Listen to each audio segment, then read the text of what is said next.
Hi, y'all. Welcome to Bubbles Corner, and I will be your host, Bubbles. Thank you guys for joining. Thank you guys for tuning in today. Please hit the like and subscribe button. I hope you guys really enjoy, and I hope that we just build a little community. So, I'm going to kick us off with highs and lows of the week. I just want to get into how my week was, talk about what's been going on with you guys. So a high of my week has just been getting through the week. It has been such a stressful week. It has felt like such a long week. I started subbing just for a little money on the side. And I did subbing every single day. Like, I chose it on a Saturday because I was like, I'm gonna plan out my week. Like, I'm gonna have my breakfast together, I'm gonna have my lunch together, like I'm gonna have my whole thing. Now, I have been kind of chilling, doing what I need to do. I'm in school, so like doing schoolwork is very important to me because I'm also taking a full-time load. So working a full-time job, although it's important, it is not like, I'm not too pressed about it. But I started subbing because, kids are cool. And I really was like, I do want to find a job. I do want to start making some steady income because your girl likes to spend. Like, I like to spend a bag. I at least want to have one if I'm going to spend it. You know what I'm saying?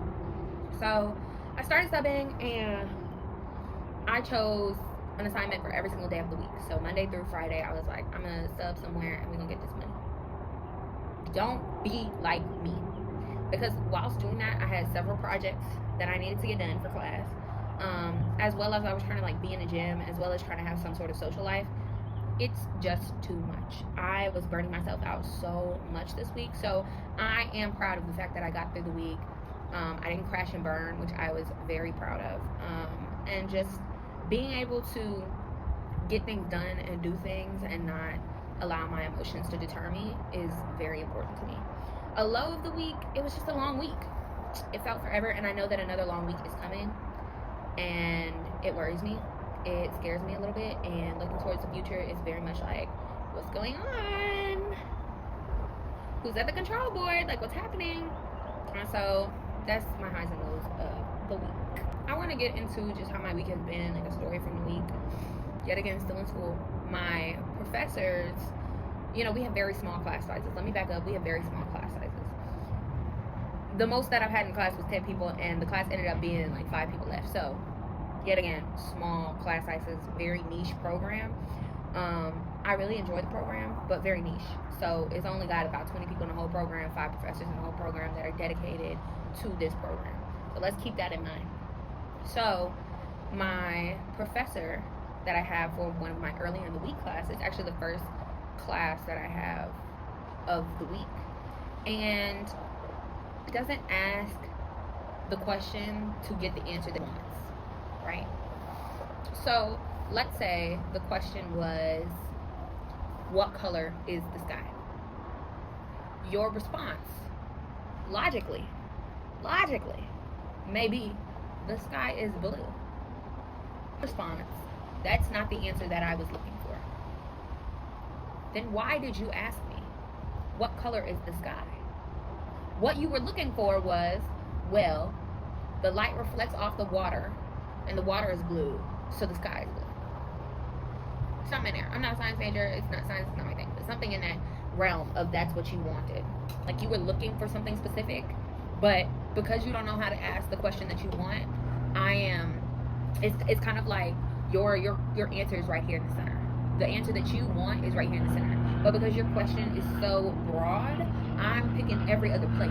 And so instead of being like, you're on the right track, I see where you're going, but that's not exactly where I'm going. Instead of working with me, the response is, no, you're not right. That's not what I'm looking for. No, not exactly. And it's very condescending. It's in a very condescending tone. Overall, I really have a problem with this professor because it's just been thing after thing after thing for me, and it feels, I'm an advocate. I'm a person who delights in being able to speak up for myself. I'm a person who delights in being able to speak up for others. I'm a person who delights in just making spaces equitable. I want the space that I am in with someone to be an equitable space. As much as I am giving in, I am giving out. And I never want to feel belittled in any space that I'm in.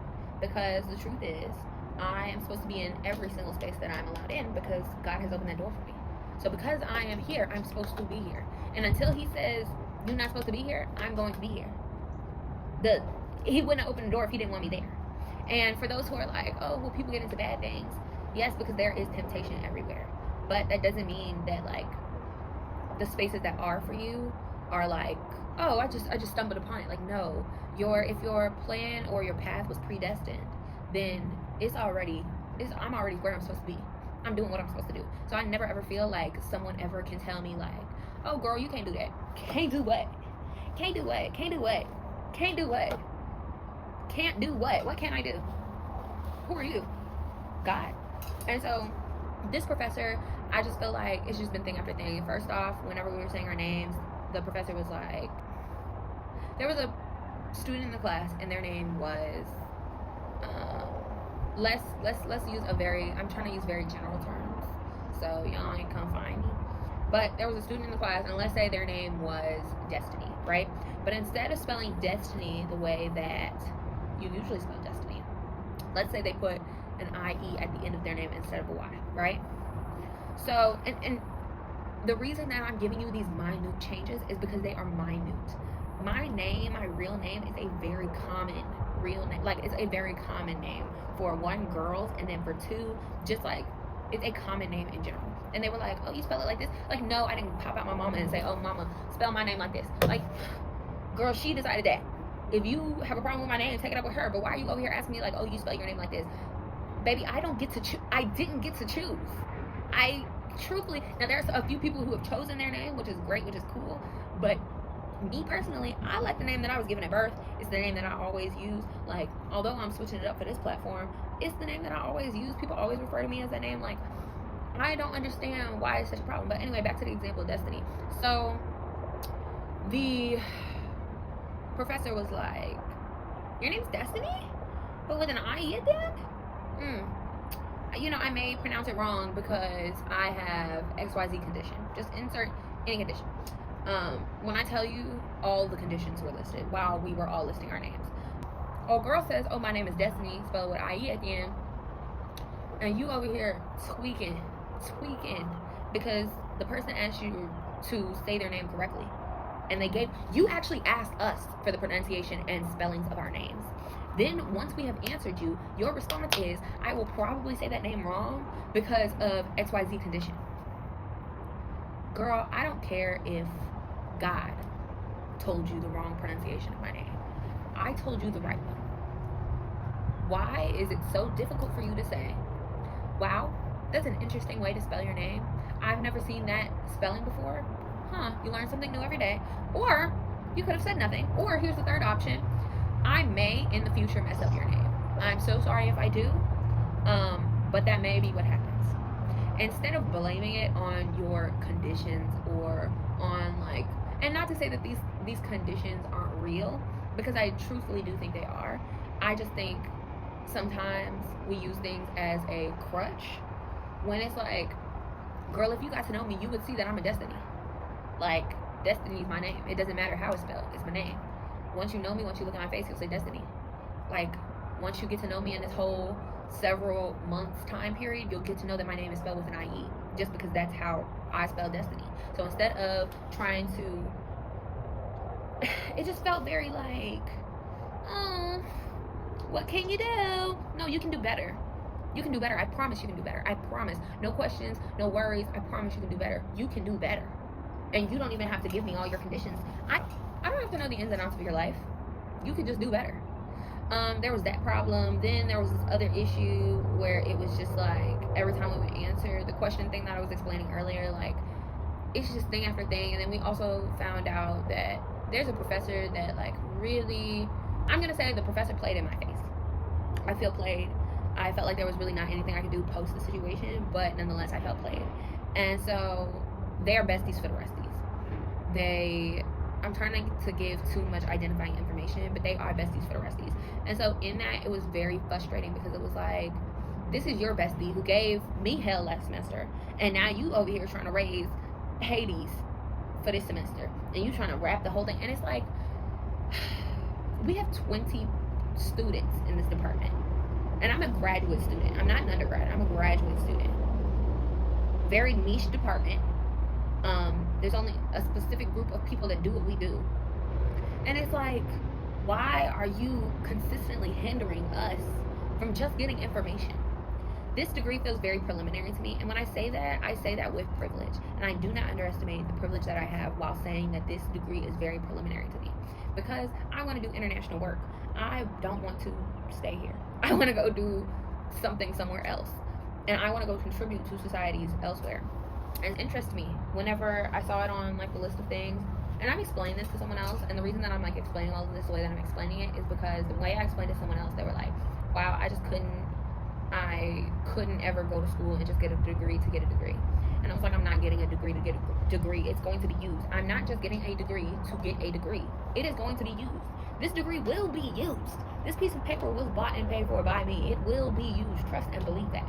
But is it something that I only plan to do long term? No. Because I think that the way that my mind works, the more qualifications, the more paper you have, the more niche you are. And that drives up how marketable you are when it comes to picking jobs, but also how specialized and how specific. Will anyone ever have an undergrad bachelor's degree in communications and PR, has experience in marketing, and then has a master's degree in urban planning and environmental policy, possibly getting another master's in international affairs, or going to law school for international law? Like, that's very specialized. You cannot find people just walking around with those specifications. And so because I remember working at a daycare and just feeling like, I don't like this. And just feeling like I want to go be and do and live life and have money and go breathe air, and I know somehow we're going to get there and be so wonderful. But I want to go do the things, and I want to have money, and I don't want to have to break my back to do those things. And so the way that I was like, I know how to do school. This is also my specialized journey. This is me. This is what I thought was good for my life. I also felt like if I'm not going to be working at the daycare, because I was like, I want to quit the daycare. I also felt like if I'm going to be doing something and I just can't seem to find a job the way that I want to find a job, go back to school. Because it just felt like to me. That's how it felt to me. I couldn't find a job. At the time, I could not find a job doing the things that I wanted. And so I was like, not even wanted. I couldn't even find a job. It's been almost a year in this place, and finding a job has been the hardest thing, like a long-term job. I don't want just like a little one-off job. And honestly, at this point, I wouldn't mind a little one-off job. Please, if you're one-off jobbing, I'm a one-off job looker. I've applied to be a server. I've applied to be a bartender. I've applied for all the things. I have serving experience, administrative experience, clerical experience. Like, I have experience. Marketing. I did marketing for 3 years. When I tell you I cannot get a job to save my life. At this point, I'm applying for telecommunicator jobs, dispatch officer jobs, like jobs where you call into 911 and they help you, jobs where you call into the bus system or into the plane or to the regular customer service jobs, because that's how bad I want a job. So it's not that I don't want a job, but the job market was really, really hard to even break into, especially with a communications degree and with only a bachelor's degree. A lot of people like the specifications of a master, and so it just made it even more difficult. And so I was just like, if you can't find a job and if you can't find like something that you really enjoy, go back to school. Like, one thing you know how to do is school. One thing that you're never unsure of is how to do school. Go do some school. Like, go do some school. Go make it shake. Go make it happen. And so that's what I was doing. And so when the conversation is, oh, you just doing this for like for a little while, or oh, you just doing this for like, no, I have a plan, but it's just a longer term plan. The person who was also like judging me, I don't feel like they were judging me. I feel like they were listening and putting in their own like life. They're also in school right now, and once they graduate their degree, they specifically plan to go into that. Like, it's like, I want to end here. And the way that I say it is, I don't want to end here. Like, this is cool, but I couldn't work this for the rest of my life. I am too creative. I'm too outspoken. I am too opinionated to even stay at this point. Not to say that it's bad, not to say that it's not a good thing for people who do work at this level, but I know that I don't want to. I know that I want a bit more freedom. I know that I want to work a little higher up. I want to work internationally and with officials. Like, those are things that I know I kind of want to do if I am going to go very corporate, very in a building, public service. Like, if I'm going to not be just, a social media personality, or if I'm not going to be a talk show host, or if I'm not going to be an actress or singer, then my practical route, I want to be making money in my practical route. Like, if I'm going to be practical, I'm going all the way. Like, it's just like I don't want to just stop here, because this is chunk change in my mind, to be honest. Like, 50,000, although it's a good amount for me right now, I don't expect for Michaela in the next 10 years, post several degrees later, to be cheesing about 50,000. I expect 100, 200, 300. Wow, I expect to be touching money. So if I'm going to be going to school, yes, it may take me a lot longer. Yes, it may cost a little bit more, but I do know that the payoff is extremely, extremely important. And I do know that there is a path in mind. Also, jumping back to the professors, that's what frustrates me about them the most, because there was this one professor I had last semester, and it was just like, oh, you don't want us here, a part of this profession. Like, although you have this air about you that's like, I'm just tough. No, you're just mean, and you don't want us here. You truthfully believe that no one is deserving of this profession except for you and those you have deemed good enough. And so it's like, who are you, God? Like, who are you? When were you bestowed the power and the authority and the just everything to tell me what I am and am not qualified for? Must have dropped your marbles, just something. But they frustrate me. But I also have just been finding that, like, this is just graduate school, and I wish somebody would have told me. But also, then again, I don't think people see the world the way that I do, and so I think that the way that I feel is very niche. For example, I have another student in my class, and we will walk away from class and we'll talk about, like, how do you feel like class was? And sometimes he'll be like, oh, did you peep that? I was like, did I peep it? I've been peeping it for weeks. What you mean? I'm surprised that you just got here. Professor has been doing this for weeks. What do you mean? Like, they're on a warpath. But I'm surprised you just not locking in, because I've been locked in for a minute, and I've already peeped that some weird stuff is going on. One thing I'm going to do is assess the situation. One thing I'm going to do is look at the perimeter. One thing I'm going to do is notice the people. What do you mean, ma'am? What do you mean, ma'am? And also, I'm never, ever, ever going through another semester and just waiting till the end to say something. Like, I don't know what to do about this lady right now, but I do know that something needs to be done. Because if something isn't done, we're going to have to wrap this up. And then also, I said that I was going to be in my degree, like, next semester, and people were looking at me crazy, and I was like, it only takes 36 credit hours to get a master's, and then on top of that, like, I'm in full time. Y'all taking 2 classes a semester, that's not, no. Y'all got time. Y'all got to be in this program for a good 4, 5, 6, 7 years. I'm doing a quick year and a half, maybe 2, to just give myself time and experience. Quick year and a half, I'm out, you 5,000 out. I don't care. And so, yeah, that's just life in a graduate program. So next, I want to just talk about my emotions. They have been out of whack. I truly think that it has to do with my cycle. I haven't found the specifics just yet, but I truly do think it has to do with the fact that my cycle is just so weird. Like, she's so weird. So when I am, there's a lot of TMI. Ovulating, I feel like I have just this burst of energy. It just feels like I could conquer anything. The world is mine. Like, that's the same week that I was picking on them assignments. I was like, yes, I'm every woman. Like, I was picking assignments out the wazoo. I was like, I can do it all. What's it called? What did Kendrick say? You can have it all. I deserve it all. I deserve it all. Like, yes, I'm on top of the world. I'm over here planning my life. I'm like, girl, you got it. You got it. Wednesday hit, when that ovulation ended, baby slumped down to the bottom. Like, life is so like it was bad, but it was bad. I had called my mama, and I was like, Mom, like Mom, I just can't, like, because it was just like so overwhelming, and I just don't understand. And then, like, the little week before my period or after it, sometimes I'll get these really aggressive mood swings. When I'm sad, I'm aggressively sad. When I'm upset, I'm aggressively upset. Like, it's just like these aggressive feelings. And sometimes in the moment, I won't even think about it, but post the moment, I'll be like, dang, like, you weren't even feeling that aggressively about it. It was literally just the moment. And because someone caught you at the right moment, at the right time, you just had aggressive feelings about this thing that you really didn't feel aggressively about. And so I wish there was a way to take care of it without medicating. Although I do believe in like going to the doctor and figuring things out, I also do believe that they profit. This is America. Let's be honest. They profit. They profit off of all the things. Like, I went to the doctors. I went to two doctors. I went to the dentist and I went to the OBGYN because of the mood swings. And I left with a good 10 bottles of pills. Like,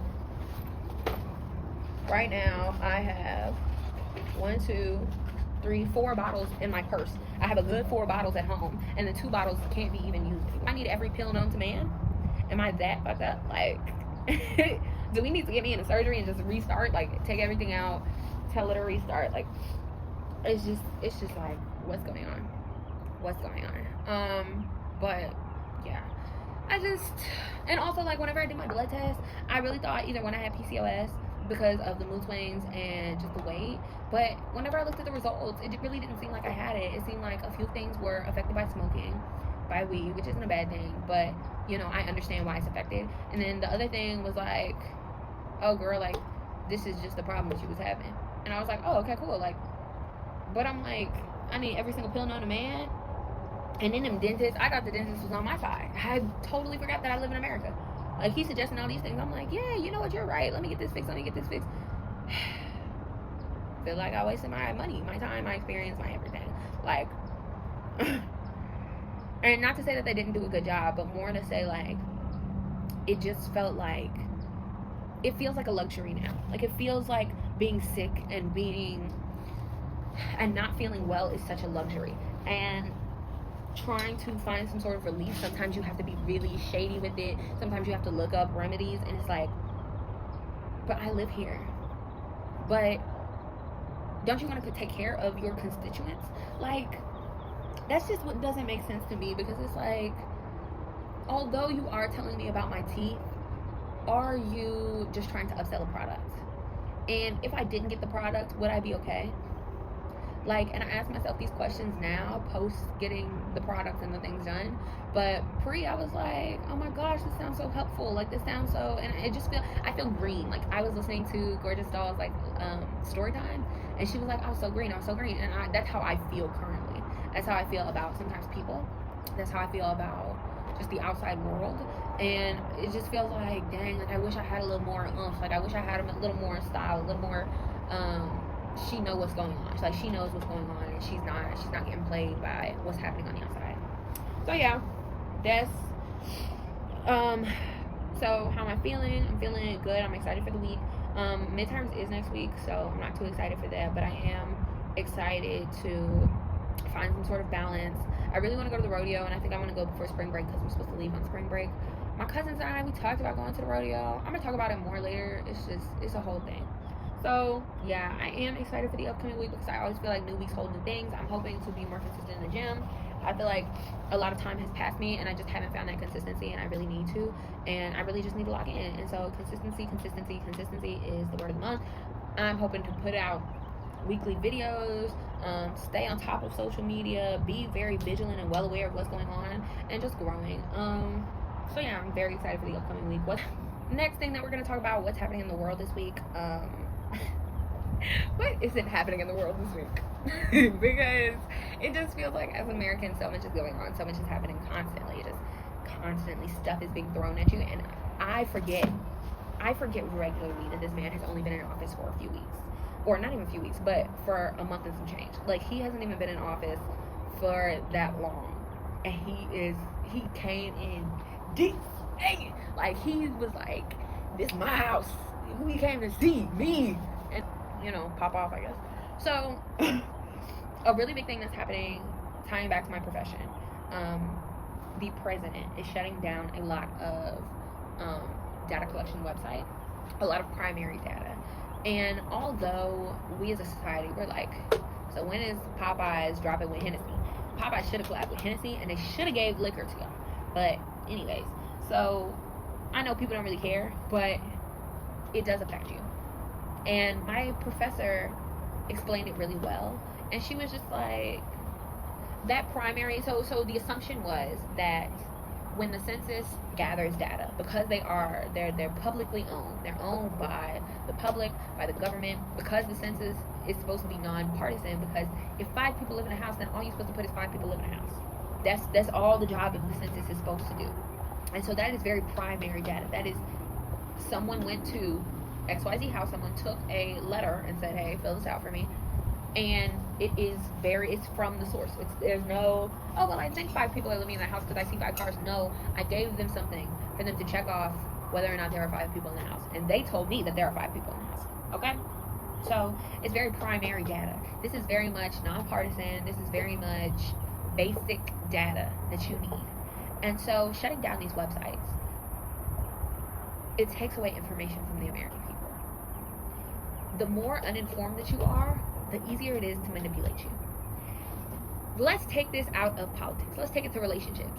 Think of that home girl that's with that boy, that's with that man that she don't like, right?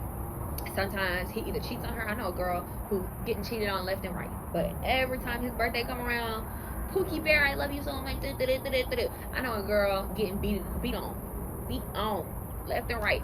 Oh, but Pookie Bear, when your birthday comes, oh, you're the most amazing man in the world. He be taking you through the ringer. He acts as if you're one of them punching bag games to see how hard he can get his hits in. What are you talking about, Pookie Bear? It's your birthday. But let's go back to the first example. I truly do know a girl who her man be wildin'. Out there in the street. He not even that cute. He looked like he got ran over. He not even, and truthfully, he's not super ugly. But the truth is, like, the way that you act for me is enough for me to bottom of my shoe, babe. The way that you act for me is enough. So he regularly steps out, and so every time I would talk to old girl, I would be like, hey, what's going on? Because I'm letting you know that old boy's stepping out, and your response is always, oh, well, we were on a break that time. Y'all always on a break. Y'all might as well just break up. I don't even know why you with old boy. I don't even know why you around old boy. But it's always, oh, we on a break. From my perspective, if you only knew how valuable you are, if you only knew how amazing you are, if you only knew how cherished you were, if you only had the information to back up the claim that you are amazing, you wouldn't let anyone treat you like this. I don't even like when a nigga talk to me crazy. This young man, I told him I wanted to come over, but I wanted him to clean his room, and I wanted him to just make it a good, comfortable experience. Now, the conversation was icky in the middle, but when I got there, room wasn't clean, not a good experience. He was like, please don't block me, please don't do. Baby, you don't even do what I ask. You sitting here telling me in my face. You're like, I like you so much. You don't even do the basic things that I ask. I'm not even asking you for much. I ain't even asked you for some money yet. I ain't even asked you for no food, no nothing. You can't even do the basicness of cleaning your room or throwing that shit in the closet. You didn't even try. You didn't even try. Why would I continue talking to you?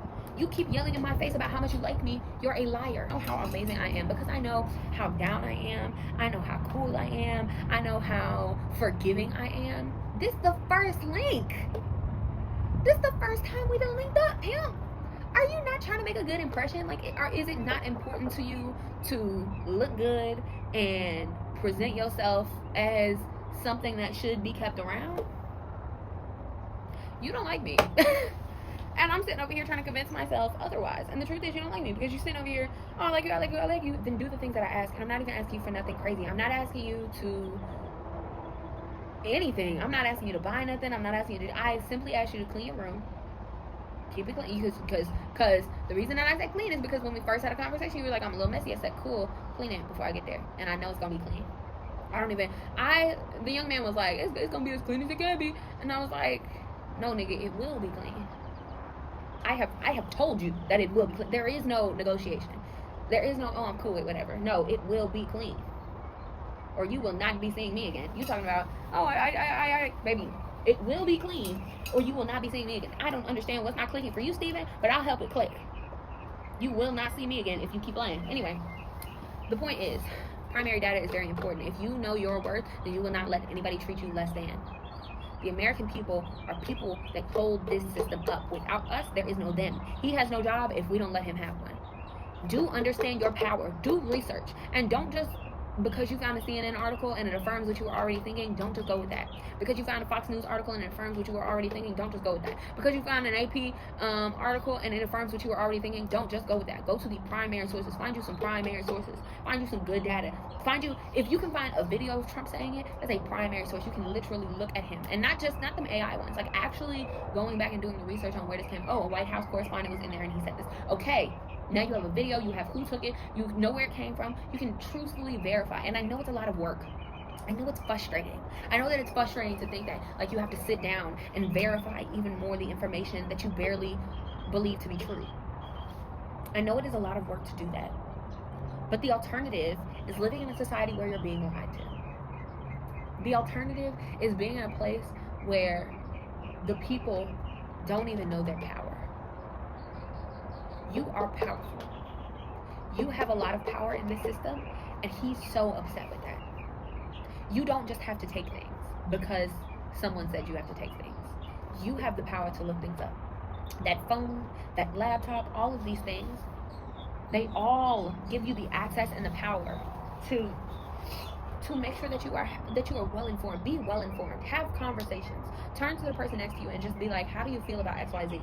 And then go into it. And so I just hope that we become a well-informed society, because we are so underinformed. And then not only are we underinformed, but we're regularly distracted. TikTok is cool. TikTok is great. I have it downloaded on my phone just like anybody else. I'll be scrolling from time to time. Don't let it take you. Do not forget that thing restarted. Do not forget that Elon is trying to put satellites into the sky, and so that he is the only one that controls our data. Do not forget. Do not forget. The people are still doing things while you're scrolling. And that doesn't mean stop scrolling. That means go scroll, but also go be well informed. Go read a book. Go find out some primary sources of information. And if you don't trust it, go look it up. I saw a beaver bathing itself in the water and it was AI. Like, don't just believe everything you see. Now we get to the really fun part. I want to talk about my favorite show of the week. That is Paradise right now. I know it's coming to an end, but season 2 is coming, so that's exciting. But I am just like I love the show. So if you haven't watched it, first off, you need to watch it. A little background: the people of America are stuck in a dome. Not stuck, you know. Apparently they wanted to be there, but they're in a dome, and the president has been killed. Well, it starts off the president has been killed. The president of the United States. The president of this little dome. And it follows the head of security, and it just goes through his life, how they got to this dome. Currently we're on episode 7, and it is just so interesting. So now is where I'm going to spoil it. Now is where I'm going to spoil. Episode 7, they really give you the background of how they got into the dome. So at the beginning of the show, you're just like, okay, so we're in a little society, you know, the president has been killed, shocking. Then as you continue to watch the show, you learn they're in a dome. They're, you know, not everybody. People lost things along the way to get there. The way that it was constructed was very intentional. It was a long plan. It was a long planned process. Like, people had been planning not just people. I want to be very clear. People who were the richest, the smartest, the specialized, they were the people who got saved. They were the people who created the communities. They got saved. They were the people who funded the creation of these communities. Billionaires got saved. But I was watching this with my little yat, and I was like, we're regular dailers. We would be a part of the group of people that were left behind on Earth, because we are just regular daily people. And I don't think this is too far off from a near future or a reality that could be coming. But nonetheless, this last episode, it really gave you background on how they got to the dome. First off, Sterling K. Brown's acting. You did the thing. It's like, it was so crazy, because as we were watching him switch between agent and officer, husband, agent and officer, husband, agent and officer, husband. I'm protecting the president, but also I'm a husband and I need to get my wife. It's just thing after thing after thing, and it was so beautiful to watch him just be so passionate and just be so it's like he struggled with even speaking for himself for a really long time. And so at one point he does tell the president, like fuck all this, I need my wife. And the president is like, you're gonna have to accept the fact that she may be dead already. Like, she's not coming with us, and you're going to have to accept that fact before even getting on the plane. And it's like, you watch him just lose the love of his life in that moment. But it's like he has to continuously lose her for the next 10 minutes. So he gets in the plane with his kids, and his kids are like, we don't see mom, where's mom? We're so happy to see that you made it. Like, we weren't sure if you were gonna make it. And so he's trying to hold it all together without saying to them, like, your mother's not here and she may not ever be here. And he's also trying to come to the fact that, like, he is never going to see her again, because they're in DC and they have to go to Colorado, and that's, even if they go the fastest they can, that's still a long plane ride. So the president decides to dismantle the nukes. The Sinatra old girl, I don't know what Sinatra did to the president, because when it ended, he was definitely under her thumb, but before then he found balls. And I think he was always under her thumb, but I think that it was more out of obligation and duty to make his father happy. I feel like he is much like the rest of us. I think the president was much like the rest of us. You have those parents who expect a lot. They expect the world of you. They expect you to be doctors, lawyers, great people. You're not supposed to do any drugs. You're not supposed to be sad. You're not supposed to feel things. You're supposed to just perform. There are some parents out there who just they created little performers. That is all they created, and that is all they want you to do. And when you cannot perform, it is time and time again humiliation. It is pain. You feel neglected and abandoned. It hurts. And so to have someone who constantly expected more of you than what you even wanted to give. For example, I told my grandmother, like, oh, I want to go to law school. She's now telling everybody that I'm in law school. I'm not in law school. I'm a master's student in urban planning and environmental policy. But you keep telling people that I am going to law school, because that is the expectation that you have. Because you expect so much of me. And because this grand wall has been built so high, nothing I ever do will be good enough. Nothing I ever say. Cal became the president, and his daddy didn't even say that he really cared about him until the boy was dead. And I think the dad did grasp the fact that he was dead. I think the dad did grasp the fact that his son was dead, and these were the things that he didn't say before his son died. Because your ego stops you from being a person. Because I have to be hard and tough for my kids stops you from actually relating to the people that you have created. These high standards, and also, like, Cal mentions the way that his father. I'm also trying to figure out the relation between Sinatra and Cal. I feel like they're siblings, but I could be tripping. They do have relations, because at one point Cal mentions, like, my father thought you were the leader, like, you were the one with the plan, you were the one with you had all the ideas. This lady experienced so much loss. To lose your child, it's gotta feel like the emptiest of pits, and there's nothing you could do. And you had all the money in the world, and there was nothing that could stop you from experiencing loss. And that turns into anger, because what can you control? And so now you are in a dome trying to control a bunch of people, which is exactly what the father would have done. The president came to him and said, oh, I want to be a teacher. And the father was like, no, you're going to be the president. You're going to be something. People in our family are something. You're not going to be a teacher. Because you don't. I see people doing this to me as well. Like, I'm a crier. I am. I enjoy crying. It brings me joy, because sometimes I just have to get the emotions out. Sometimes I just have to feel the thing. Post feeling the thing, I just feel relief and release. And so I will cry and feel things, and people will be like, Michaela, you have to stop being such a crier. Michaela, you have to stop crying so much. I enjoy my emotions. I feel them. I love them. I love them for what they are, and I love them for how they serve me. I enjoy being a crier, because it taps into my empathy.